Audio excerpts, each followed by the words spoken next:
దాన్ని బాగా అంటే మనకెవరన్నా ఇంటి యజమానో ఇంటి ఆడపడుచో ఇంటి ఆవిడికి ఎవరో ఒకళ్ళు కూరలు ఇస్తే కాయగూరలు ఇస్తే దాన్ని బాగా మసాలాలు గిషాలాలు దట్టించి కూరలు వండిన సామెతగా సిట్టు కాయగూరలు ఇస్తుంది. ఈనాడు, ఆంధ్రజ్యోతి, TV5 ఇంకా అధికారానికి తొత్తులుగా మారి వాళ్ళచే పోషించబడుతున్నటువంటి ఛానల్స్ ఇవన్నీ కూడా వెంటనే దాన్ని గబగబా ముక్కలు కోసేయటం, పొయ్యి మీద పెట్టడం, మసాలాలు బాగా దంచి మసాలాలు పట్టించడం, గుమగుమలాడేగా కూరండి ఆంధ్ర రాష్ట్ర ప్రజలకు అదేదో అద్భుతాన్ని వీళ్ళు తయారు చేసినట్టుగా జగన్మోహన్ రెడ్డి గారి మీద రోజు విషం చిమ్ముతూ జగన్మోహన్ రెడ్డి గారు ఏదో గొప్ప నేరం చేసేశాడు, చెయ్యని నేరాన్ని, చెయ్యని తప్పుని చంద్రబాబు నాయుడు గారిని స్కిల్ స్కామ్ లో ఆన్ రికార్డు పట్టుకుని 57 రోజులు లోపలుంచారు. కాబట్టి మనం కూడా బాగా లోపలుంచేయాలి, పార్టీ నిర్వీర్యం చేయాలి, మళ్లీ వైఎస్ఆర్ కాంగ్రెస్ పార్టీ నుంచి మనకి ఎదురు లేకుండా చేసుకోవాలి. తద్వారా వయసు ఎక్కువైపోతున్నటువంటి ఇప్పటికి 75 ఏళ్లు వచ్చినాయి, వచ్చే 5 ఏళ్లకి 80 ఏళ్లు వస్తాయి.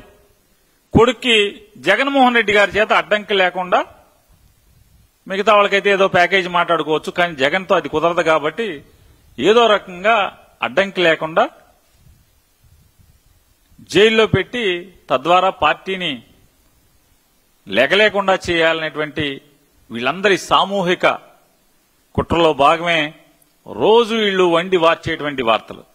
దానిలో భాగంగానే ఇవాళ సిట్లో ఇన్ఫర్మేషన్ ఇస్తారు. ఎవరో వరుణో సందేశో లేకపోతే అగ్నో పేరు మీద ఆయన పట్టుకున్నాం, ఆడు పలానా చోట సమాచారం ఇచ్చాడు, వెళ్ళాం, 11 కోట్లు పట్టుకున్నాం. ఆ 11 కోట్లు జగన్మోహన్ రెడ్డి డబ్బులు ఇవన్నీ కూడా ఇది లిక్కర్ స్కామ్ లో డబ్బులే అని చెప్పేటువంటి వార్త వెంటనే వండేస్తారు. మొత్తం అంతా కూడా వండేసి పొద్దు నుంచి అడావుడిగా చెప్తారు. అసలు నేను ఈ రాష్ట్ర ప్రజలను కూడా ఒక్కసారి ఆలోచన చేయండి. వీళ్ళ పచ్చ మీడియా ఏ రకంగా జగన్మోహన్ రెడ్డి గారి మీద రోజు వార్తల్ని అంటే తప్పుడు వార్తల్ని ఏ రకంగా వండి వారుస్తున్నారు.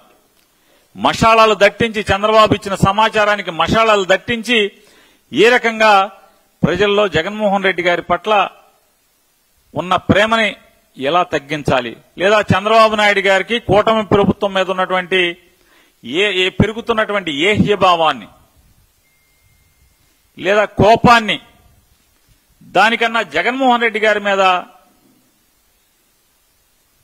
ఈ ద్వేషాన్ని ఏ రకంగా మలచాలి, ఇటు నుంచి అటు మలచాలి, లేదా జగన్మోహన్ రెడ్డి గారి మీద నిందలు ఎలా వేసి వీళ్ళకున్నటువంటి దేశాన్ని పక్కదారి పట్టించాలి అనేటువంటి ఎత్తుగడలు చూస్తే సిట్ అనేది అంటే ఎక్కడా తప్పు లేనటువంటి సిట్లో ఒక సిట్ని ఏర్పాటు చేసి ఆ సిట్టుని 1,00,000 కోట్ల అవినీతి జరిగిందని చెప్పని మొదలు పెడతారు.